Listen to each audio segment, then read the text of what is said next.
As Saul Goodman, and no one else important, once said, "Let justice be done, though the heavens fall." Today, I intend on upholding those words to the absolute best of my ability, because modern society has failed an innocent crocodile.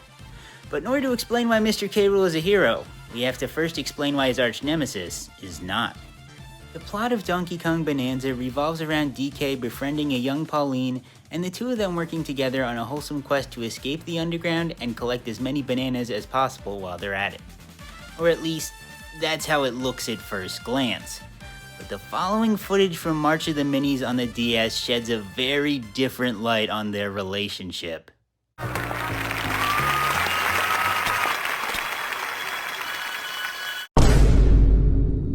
That's right, folks. This Kong is a bigger ditty than his own nephew.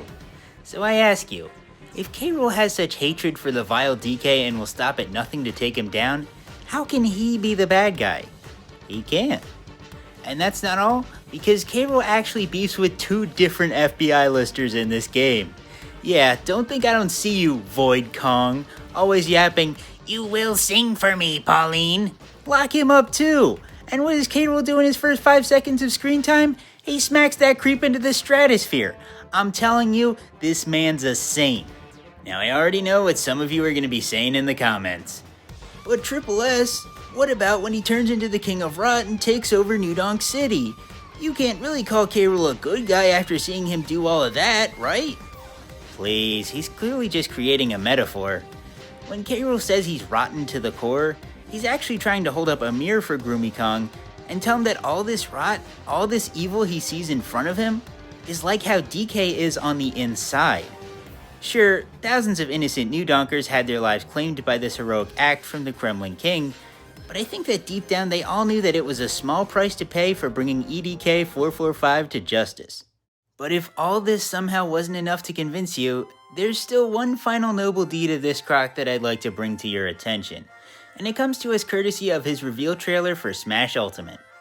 Here we can clearly see him smack fellow monarch King Dedede on the back of the head, and while this might seem malicious at first, let's think about it for a minute.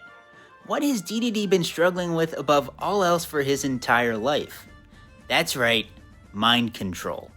K Rool knows this poor penguin can't go 2 seconds without losing his free will to the Kirby Villain of the Week, so he decides to help the poor guy out by snapping him out of it by force whenever needed.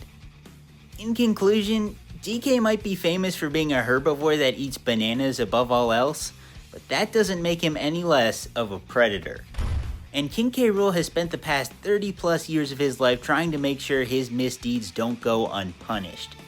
Like and subscribe to spread awareness of how this reptile's reputation has become wrongfully endangered, and just maybe, with enough support, Nintendo will make him the protagonist next game like he deserves.